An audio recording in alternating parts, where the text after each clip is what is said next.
to speak some more about this. Let's bring in Joanne St. Louis, law professor at the University of Ottawa and expert in race relations. She joins us today from Toronto. Joanne, what's your take on, first of all, the idea of identifying as Black?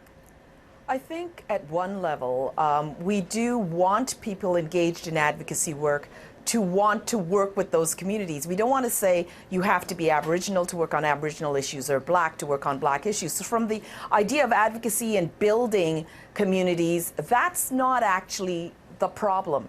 But for somebody to be deceptive about it is something very different. It's the dishonesty here, I think, that has struck a lot of people, because she never really cleared up when questions were asked about her background in the past. And I think this is where the challenge really is here. When you put it in the context of affirmative action and the need for Black people to be able to fully participate in all aspects of North American life, including employment, it becomes really, really troubling for someone to say, not simply, I wish to be participating in your advocacy, but I'm going to take job. I'm going to actually, where that might be a qualification important to the organization, I'm not going to leave them the ability to make that choice. I'm simply going to usurp a place under a different persona. And I think that's where a lot of the frenzy on social media and the anger at her is coming from, actually. And the lengths that she went to really disguise, I would say, her appearance, going from that photo we saw where she was white with the blonde hair to the way she looks now and trying to keep that appearance up.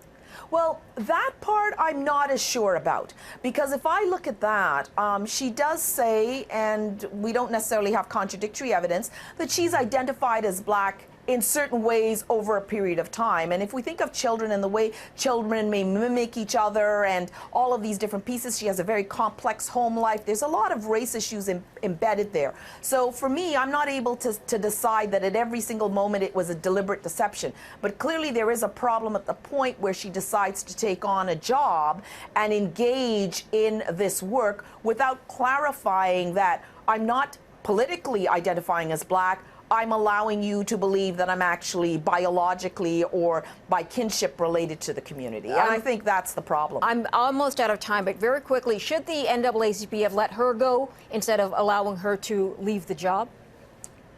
I don't think that's really a problem for me either way. If they want to give her some recognition for the work that she's done and give her the dignity of choice in terms of being able to leave the job and say you've got, you know, a limited amount of time to leave in a way that you think is dignified, that's not a problem for me. I don't necessarily think you need to be punitive and fire somebody. The issue is whether she should still hold the post. They've come to the conclusion she's not who they want to represent their organization. I think at the end of the day, it's the result that counts. Joanne St. Louis, always good to talk to you. Thanks for joining us. Thank you very much.